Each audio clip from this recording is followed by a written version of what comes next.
Merci infiniment. C'est vrai que j'aime beaucoup cette maison, et cette salle en particulier, d'ailleurs, m'a laissé quelques très beaux souvenirs il y a quelques années de ça. J'aime beaucoup venir à Aix, j'y ai des amitiés très chères, vraiment. Et d'ailleurs, ce petit ouvrage, il faut bien le dire, il est en vente moins que chez Amazon, d'ailleurs, plutôt chez Ikea, en tant que cale-porte, en quelque sorte, vu son format, qui évidemment jure considérablement quand on le compare aux très beaux et très sérieux travaux, par exemple de Sandrine ou de Mathilde récemment, mais il y en aurait sans doute beaucoup d'autres à citer.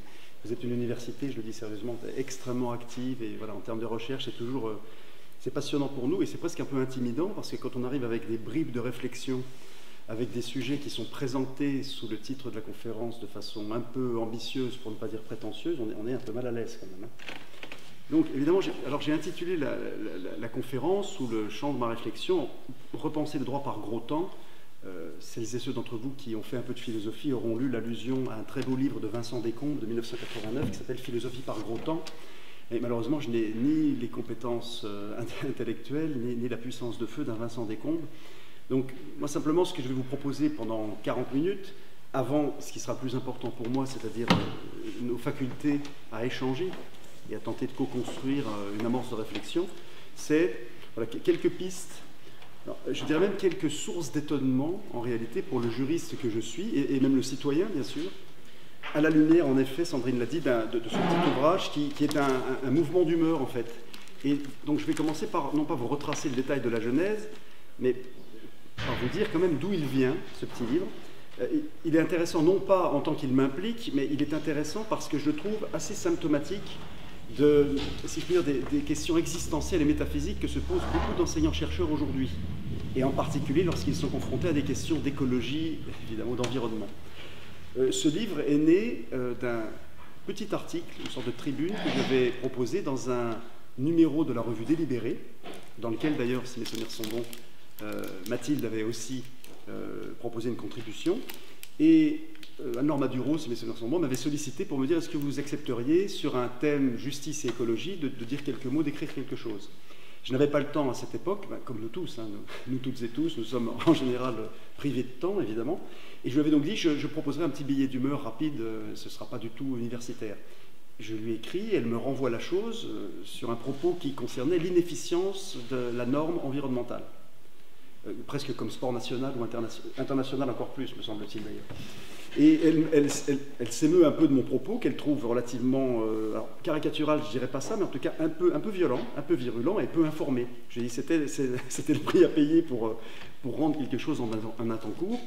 Et elle a accepté de passer ce petit papier, qui était peut-être écrit d'une plume, je dirais pas alerte, mais en tout cas un peu vive.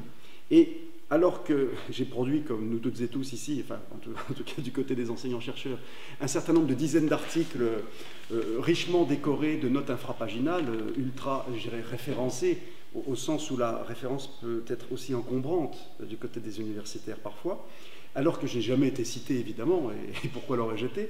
Voilà que peu de temps après ce petit article, à la fois sur France Culture, puis dans le journal Le Monde, il en est très très brièvement question.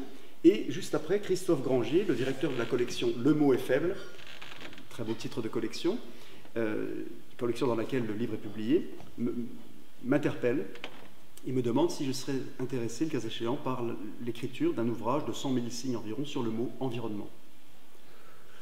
Et compte tenu de ce qu'il avait lu dans la revue Délibéré, il ne s'attendait pas à autre chose qu'à une sorte de mouvement d'humeur exprimé différemment, mais comme l'a très bien dit Sandrine, pas très universitaire, pas très académique. J'ai relevé le défi, si je puis dire. Pour tout vous dire, j'ai écrit la chose en un temps extrêmement court. Je pense que c'était nécessaire. Il fallait que ce soit à la fois un peu urgent, pas trop maîtrisé non plus. Stylistiquement, on essaie de faire attention quand même. Et puis, bizarrement, dans le sillage de la sortie de ce livre, j'étais invité ou à m'exprimer ou à partager des réflexions avec des personnes qui n'étaient pas nécessairement du monde académique. Beaucoup de, si je puis dire, comment vous dirais-je, de transdisciplinarité impliquant des mondes artistiques, par exemple. Autour de thématiques que l'on pouvait extraire évidemment de toutes les grandes thématiques liées à l'environnement. Par exemple, je ne sais pas, au Centre chorégraphique national de Rennes, en Bretagne, Ralentir, avec des chorégraphes, avec des architectes.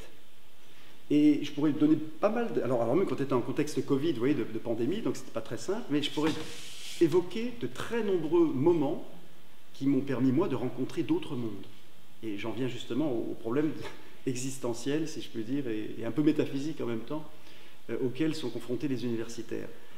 C'est-à-dire qu'on en finit, un peu comme se le demande Hannah Arendt au début de la condition de l'homme moderne, on en finit par se demander un peu ce qu'on est en train de faire, quoi.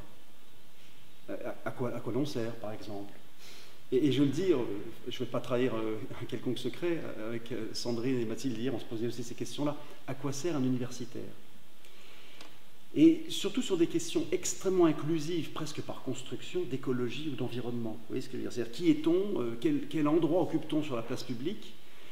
Perclus de références et de traditions, voilà qu'il nous faut pourtant prendre à bras-le-corps des questions d'une urgence absolue.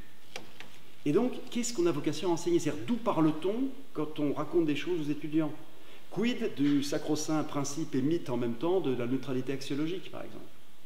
Est-ce que je peux critiquer de l'intérieur, j'y viendrai tout à l'heure, mon système, nos systèmes juridiques, sans instantanément passer pour, vous l'imaginez, une sorte de militant aveugle déguisé en universitaire? Donc ça, on le connaît dans beaucoup de matières, j'imagine, mais il me semble, moi, de l'intérieur, qu'en écologie et en environnement, c'est d'une extraordinaire sensibilité, si je puis dire. Voilà.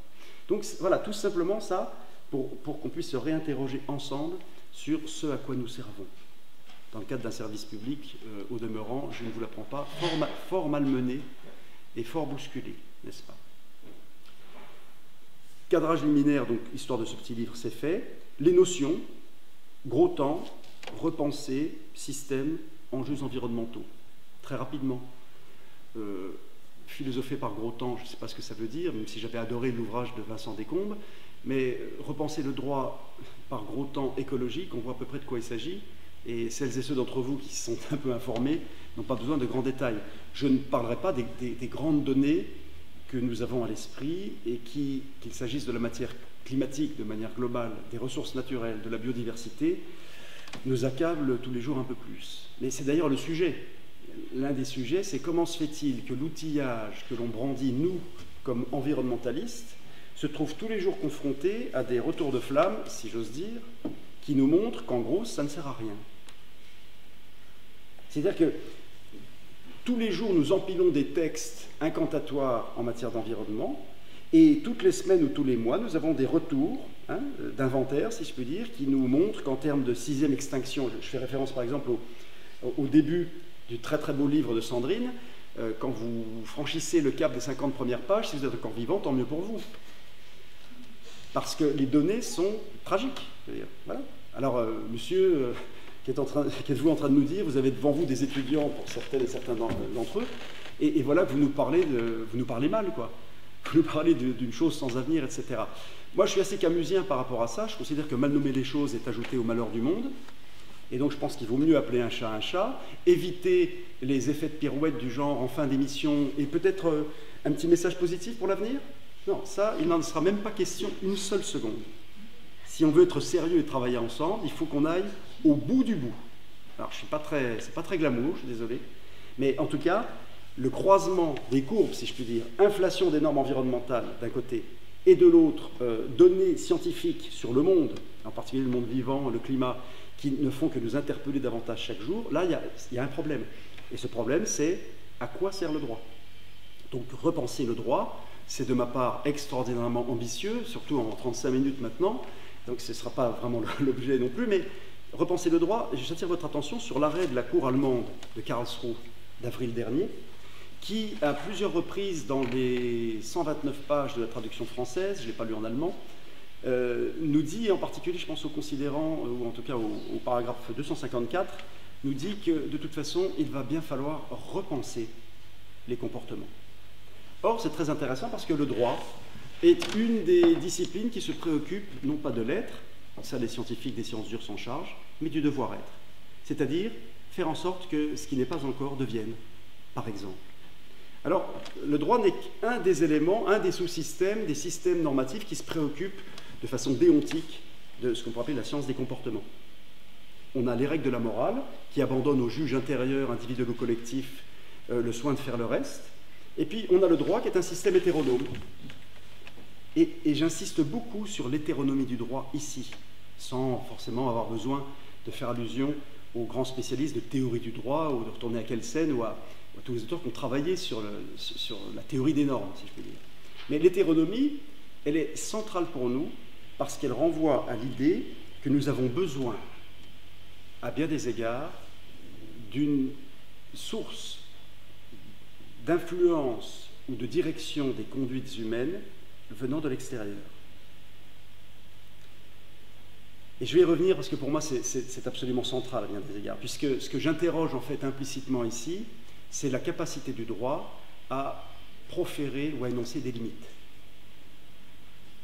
Je reviendrai sur le fait qu'intrinsèquement il le fait, et que nos systèmes juridiques libéraux le font, mais que tout cela reste énoncé sur un mode qui est presque exclusivement incantatoire. Et que lorsqu'on entre dans le détail de la chair même du droit, tous ces éléments de direction ou d'encadrement, ou presque, s'effritent ou s'effondrent. Attention, soyons clairs, hein, je parle ici du droit de l'environnement. Car je pourrais vous convoquer dans un monde où, par exemple avant-hier, vous seriez interdite et interdit de sortir dans la nature pour vous promener, et dans le même temps, en capacité, si vous en avez les moyens financiers, d'acheter 8 téléphones portables en 4 jours. Très précisément dans un monde qui est traversé par l'illimité absolue et dans le même temps des contraintes qui sont imposées aux agents extrêmement puissantes. Et c'est bien le même monde, c'est bien dans le même monde que nous nous trouvons. Simplement, il est étrangement, on y reviendra, et assez tragiquement dissonant. Hein, que le Conseil d'État valide l'interdiction réglementaire d'aller à plus d'1 kilomètre de chez soi pour se promener, non pas en montagne, vous imaginez le système d'urgence, si on se casse une jambe, mais tout simplement dans la nature, et quand on y réfléchit avec un peu de recul, proprement hallucinant.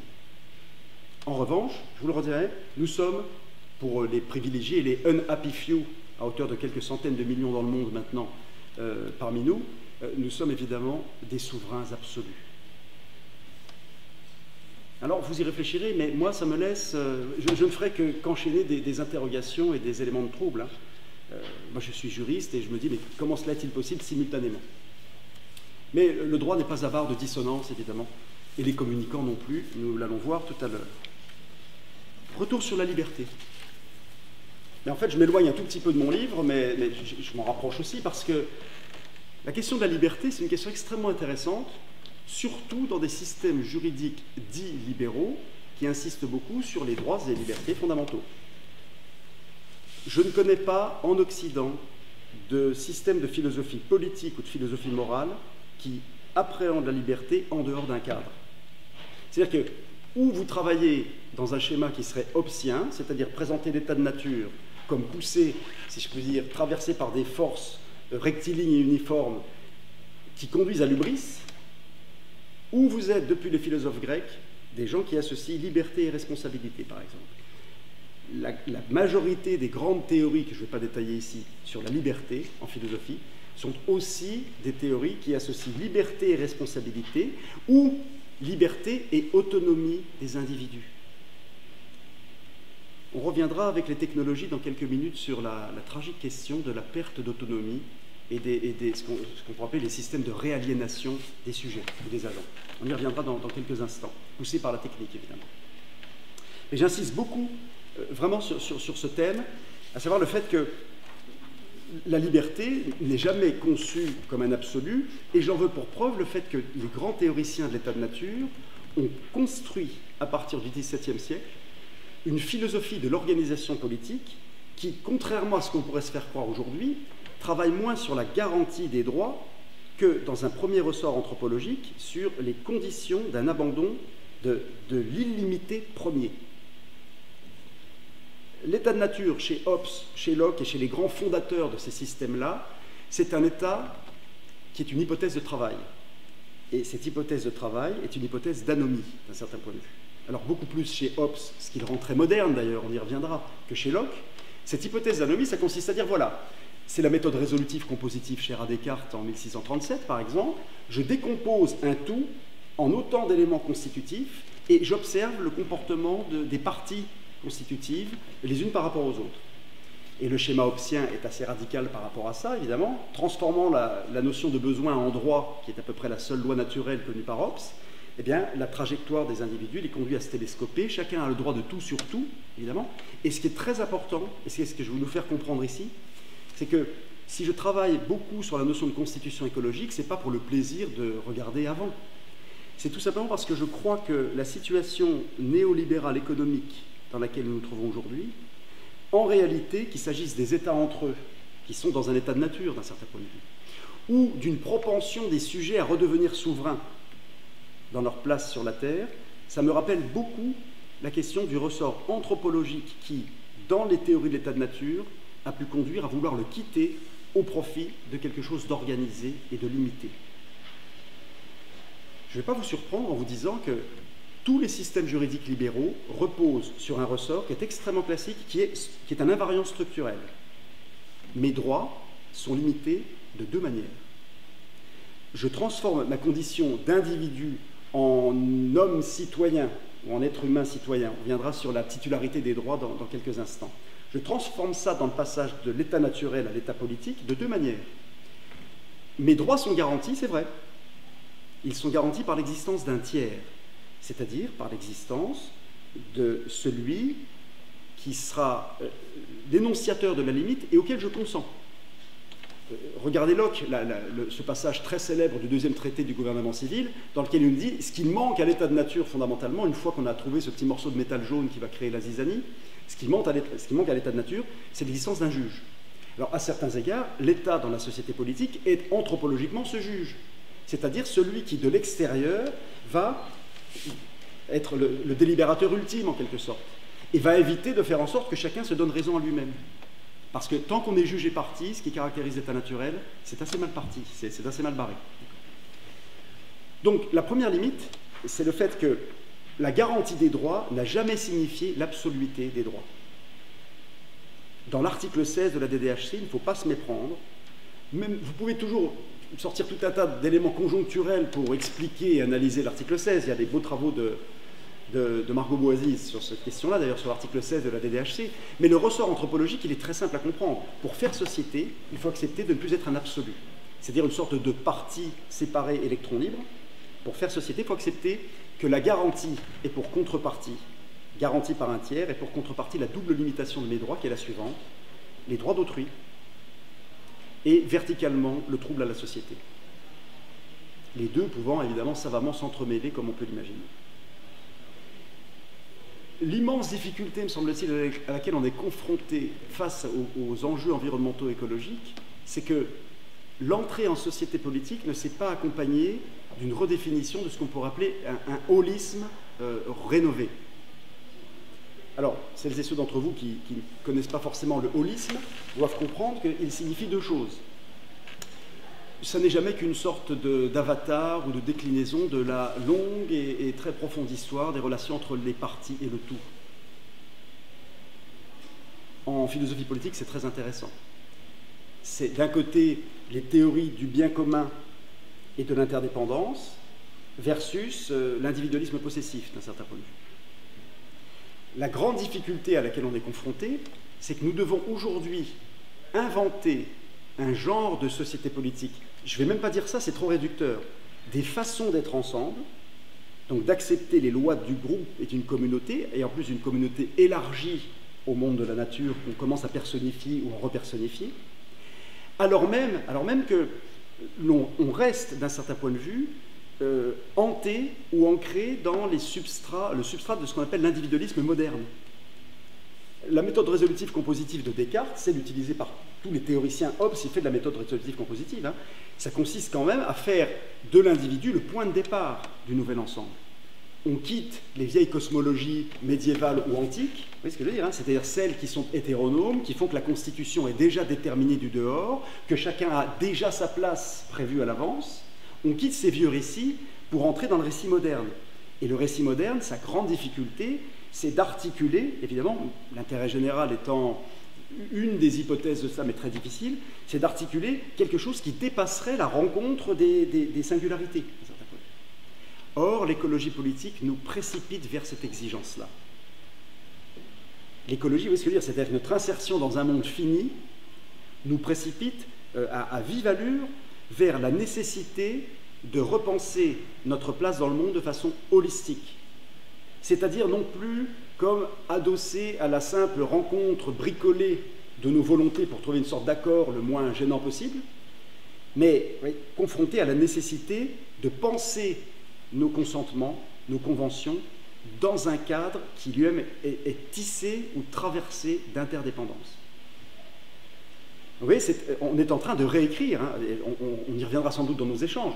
En fait, le droit nous donne à voir de nombreux reflets, hein, de nombreuses expressions de ce début de reconstruction d'une forme de holisme, mais qui ne peut pas, c'est toute la difficulté, qui ne peut pas être un retour à des récits anciens.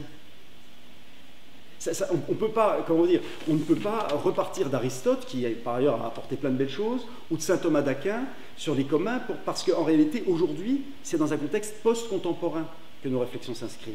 C'est-à-dire dans un contexte où le paysan peut, quand il existe encore, peut vouloir devenir autre chose, par exemple.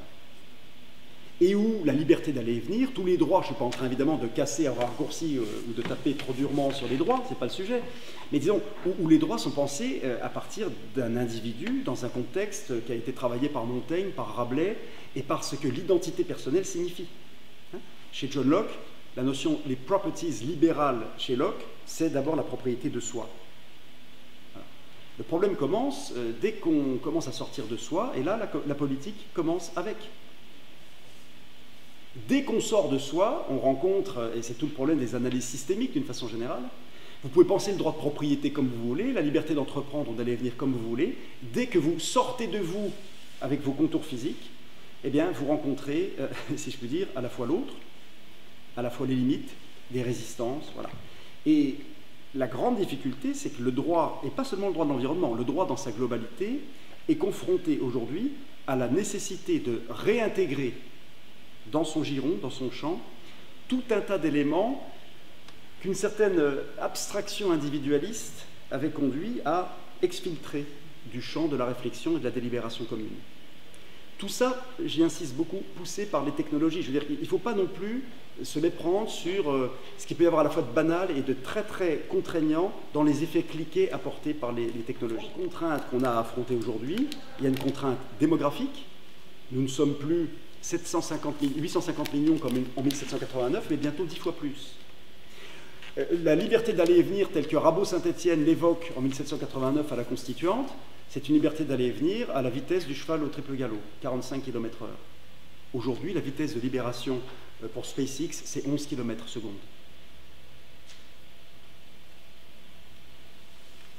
Vous comprenez que, évidemment, plus les technologies contribuent à l'expansion du moi, plus l'enjeu d'une réintégration des parties dans un tout qui dépasse les parties devient complexe. Hein. Système fermé et limité, le droit se charge progressivement des limites planétaires, des capacités de charge de la planète, enfin on en discutera je pense un peu après. Bref, le droit injecte ces nouvelles contraintes, mais qui sont peut-être autant d'enjeux et d'opportunités d'un point de vue humain, je ne sais pas à ce stade, mais dans le même temps, le capitalisme et la technologie conduisent à une expansion toujours plus grande du sujet. Là, il y a des éléments que je ne vais pas détailler avec vous, mais qui sont frappants. Vous analyserez l'empreinte carbone et l'empreinte écologique globale d'un individu moyen en 1800, 1850, 1900, 1950, 2000. Vous comprendrez mon propos, c'est extrêmement simple à entrevoir. D'autant que la promesse qui est faite dans nos modes de développement dans le monde physique est une promesse évidemment d'égalité. C'est-à-dire que c'est une promesse de généralisation absolue. Tout le monde est convié au grand banquet du progrès. La plupart des technologies fonctionnent, quand on relit Stanley Jevons ou Thorstein Veblen, la plupart des technologies fonctionnent sur un mode, si je puis dire, au début, d'inauguration partielle dans un monde relativement fini, répondant à des besoins très singuliers, et ensuite, par effet d'extension, une forme de généralisation. De très nombreuses technologies répondent à ça. La climatisation étant, quand on prend l'Asie du Sud-Est, par exemple, un exemple parmi tant d'autres. Et tout ça, évidemment, vous en conviendrez avec moi, sans qu'aucune délibération commune ne vienne interroger les conditions d'invention de nouveaux besoins ou de déploiement de nouvelles technologies. Alors, j'insiste sur un point, hein, afin qu'on ne confonde pas ce qu'on appelle historiquement le libéralisme politique et ce qu'on appelle improprement, me semble-t-il aujourd'hui, le néolibéralisme économique. Je pense qu'il y a une contradiction dans les termes sauf à comprendre évidemment que par néolibéralisme économique, on entend une sorte de reflux de l'État et une sacro-sainte foi dans la capacité du marché, ou des agencements privés à réguler à peu près ce qui doit l'être.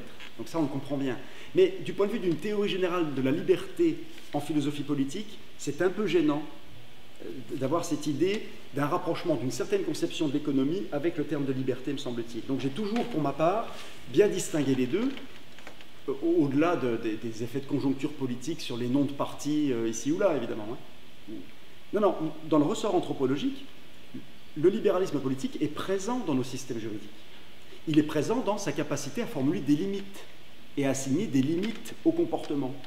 Articles 4 et 5 de la DDHC, n'est-ce pas? Les droits, c'est-à-dire que ce qu'on a évoqué tout à l'heure se coule parfaitement dans les textes historiquement. Ce sont les grands oubliés. À quoi a servi essentiellement l'article 4 depuis 1789? À justifier la liberté d'entreprendre. Mais quand on nous dit que le législateur ne peut interdire que des comportements nuisibles à la société, ou que la loi doit intervenir pour gérer les comportements nuisants aux droits d'autrui, curieuse ruse de la raison sémantique en quelque sorte, puisque le terme nuire ou le terme nuisible sont co-présents, et quand on sait qu'à partir du XIXe siècle, la notion de nuisance est très importante en droit de l'environnement, je vous laisse réfléchir à la suite. Mais c'est présent dans les textes, mais ce sont les grands oubliés, évidemment, de toute jurisprudence du Conseil constitutionnel aujourd'hui. Et par ailleurs, nous avons le droit de l'environnement lui-même, s'est dit depuis les années 70, porteur de ces réflexions-là. J'ai évoqué les limites planétaires, j'ai évoqué les communs, parce qu'en réalité, les communs sont potentiellement des façons heuristiques de présenter l'insertion de l'individu et de sa toute-puissance dans un ensemble qu'il dépasse.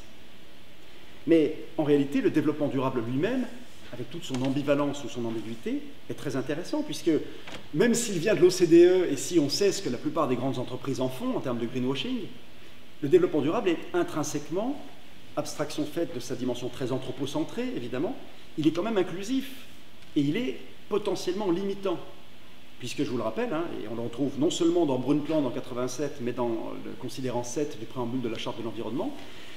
Le développement durable est très intéressant parce qu'il consiste à analyser la possibilité de satisfaire nos besoins aujourd'hui à la lumière de la possibilité de ceux d'après de satisfaire les leurs, mais des peuples d'à côté aussi.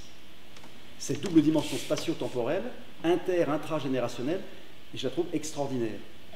Est-ce que vous avez un instant le sentiment que ce considérant 7, du point de vue de la démocratie et de sa capacité à s'emparer de ces sujets, le fait?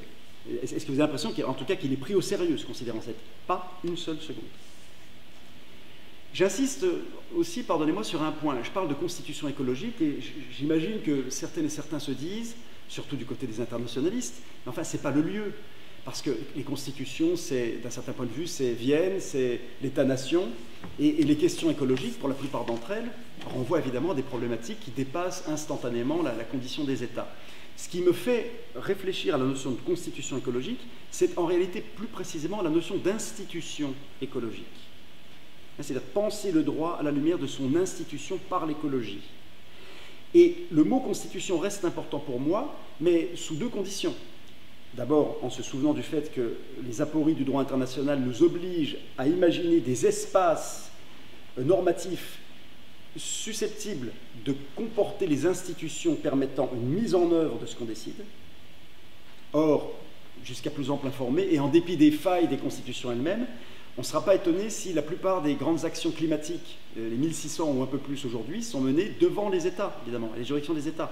Peut-être aussi, mais on aura des discussions tout à l'heure à ce sujet, peut-être aussi, faute pour le droit international ou certaines structures dépassant les États, d'apporter, si je puis dire, des éléments de réponse suffisamment tangibles et efficaces. Peut-être. Donc, sous cet angle-là, je crois que c'est très important de penser le discours du droit à la lumière des institutions susceptibles d'en assurer la mise en œuvre. Tout ça sur fond de rapport de force, évidemment, la fabrique de la loi n'échappe pas du tout à la très belle formule de Bismarck, évidemment, en 1883. La loi, c'est comme les saucisses, il ne faut pas regarder de trop près comment c'est fait. Donc ça, on connaît bien, on ne peut pas le perdre de vue. Et donc, quand je dis l'institution écologique de la société, c'est pour dire qu'évidemment, libre à nous de déterminer le meilleur espace-temps et le meilleur espace institutionnel pour faire en sorte que ce que nous déciderions de faire soit potentiellement mis en œuvre, véritablement mis en œuvre. Pour moi, les questions auxquelles on est confronté sont d'une telle complexité et tellement systémiques que je ne peux que me résoudre à vous proposer non pas quelques pistes, mais quelques réflexions très modestes et maladroites, incomplètes, sur ce qu'il conviendrait quand même d'instituer pour qu'on puisse espérer que quelque chose change, et non pas faire en sorte que tout change pour que rien ne change, au sens où Lampedusa l'exprime dans Le Guépard. Il me semble que la première chose à laquelle il faut qu'on pense, c'est la question de la hiérarchie des normes. Une constitution, c'est trois choses essentiellement quand on y regarde d'assez près. C'est l'injection de valeurs dans un système commun. Ça, l'environnement, on ne peut pas nier qu'il est présent. Hein. Il est présent sous cet angle-là, peut-être pas autant qu'on voudrait, mais dans de très très nombreuses constitutions, avec cette sorte d'objectifs préventifs, de protection, etc. Ça, on l'a. C'est l'injection de valeur dans un système commun. C'est un travail qui reste fondamental sur la séparation des pouvoirs, mais une séparation des pouvoirs que je relierais, si je puis dire, à la sauce écologique. C'est-à-dire en essayant de repenser la séparation des pouvoirs à la lumière d'un espace-temps lui-même repensé. C'est-à-dire penser la séparation du temps présent avec le temps futur. Et puis, évidemment, inscrire la représentation des intérêts, et notamment du commun, ou des communs, ailleurs que dans un espace purement national. Vous connaissez peut-être les travaux extraordinairement intéressants, en 2004 en particulier, de Robin Eckersley sur la démocratie écologique. Elle vous dit, je traduis sa pensée à la mode française, ou sur le mode français, en vous disant, imaginez une centrale nucléaire que vous installez à Fessenheim, et en fait c'est le Parlement français, national, qui décide dans les contours véritablement de l'espace territorial de souveraineté de la France, qui décide de ça. Mais en réalité, les entremêlements écologiques, du point de vue des effets, des risques sur les populations, sur l'environnement, sont tels qu'on peut évidemment légitimement se dire que la représentation ne peut plus se penser à la simple échelle d'un État. Ça semble impossible. Et pour cela, la dimension holistique de l'écologie, elle se traduit aussi institutionnellement par la nécessité de penser la représentation de façon multiscalaire, c'est-à-dire à plusieurs échelles simultanément, à des échelles temporelles et spatiales différentes. Donc ça, très sincèrement, ça donne un gros coup de vieux aux constitutions nationales classiques, qui, depuis 250 ans, oublient de défossiliser la démocratie d'un certain point de vue. Alors, vous voyez, pardonnez-moi, hein, là, ce n'est qu'un tout petit morceau parmi tous les problèmes auxquels on est confronté. C'est d'une extrême complexité de penser ça.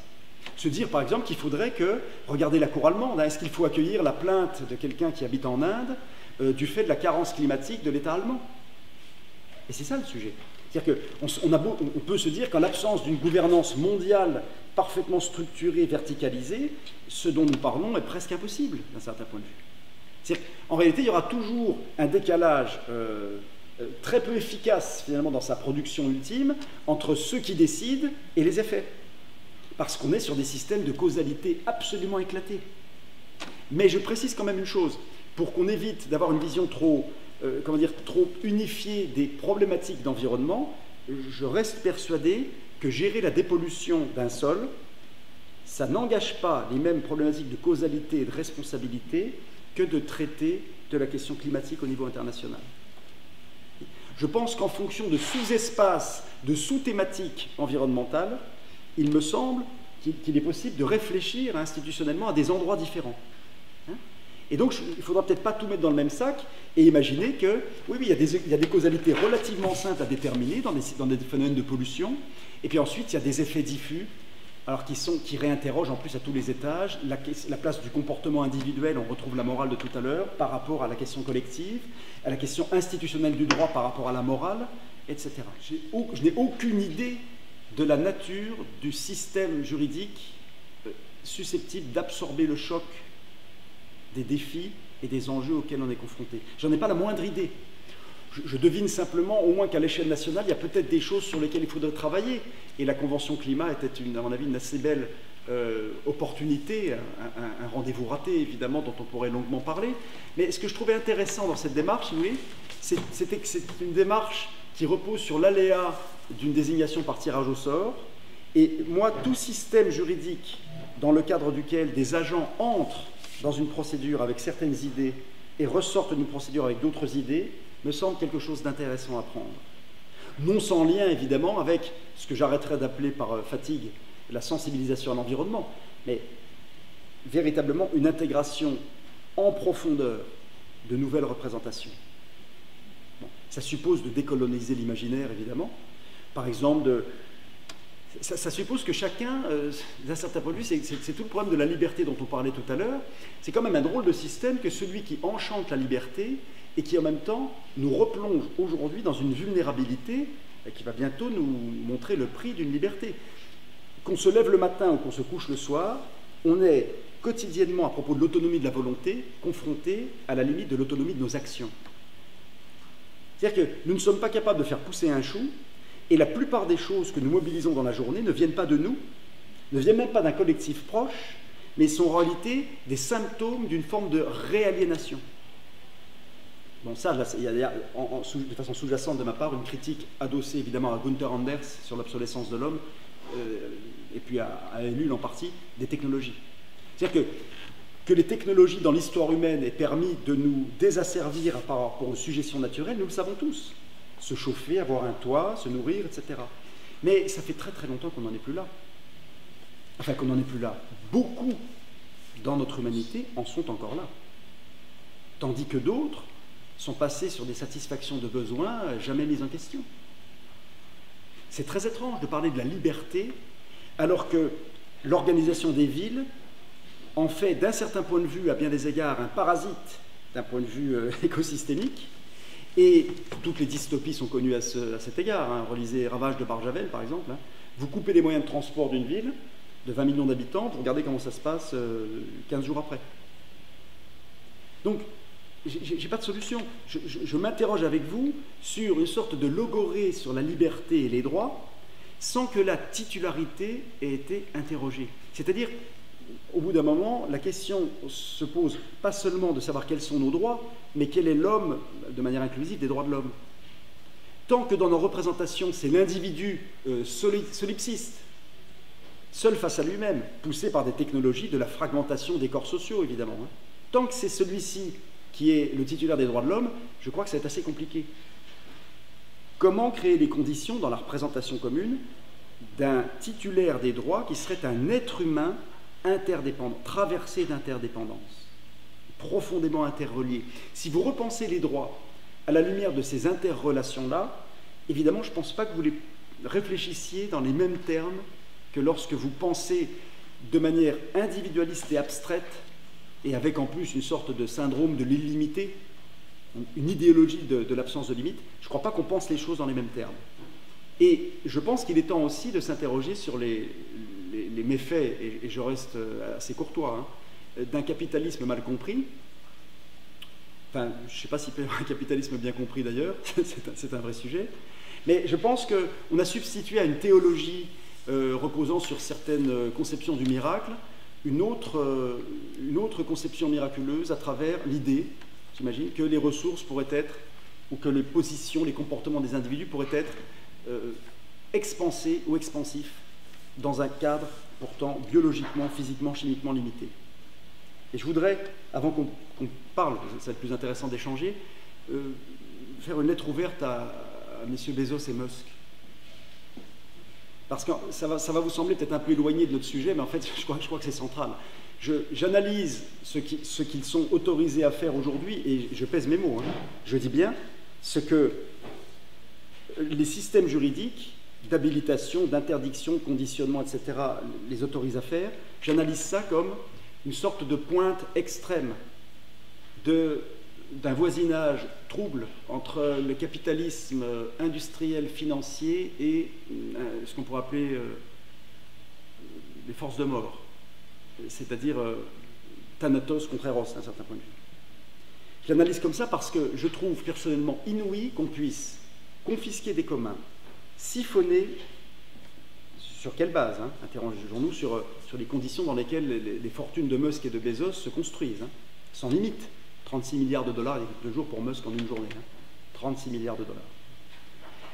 Que ces personnes puissent, certes portées par des technologies qui voisinent, à mon avis, des personnes ont travaillé sur ces sujets parmi vous, hein, qui voisinent avec aussi le transhumanisme, l'homme augmenté et une modification profonde de l'espèce humaine, mais qu'on puisse mobiliser une énergie et des technologies énormes, à grands frais écologiques hein, sur Terre quand même, hein, pour déployer une tentative d'aventure nouvelle dans un espace non vivant, me paraît inouïe.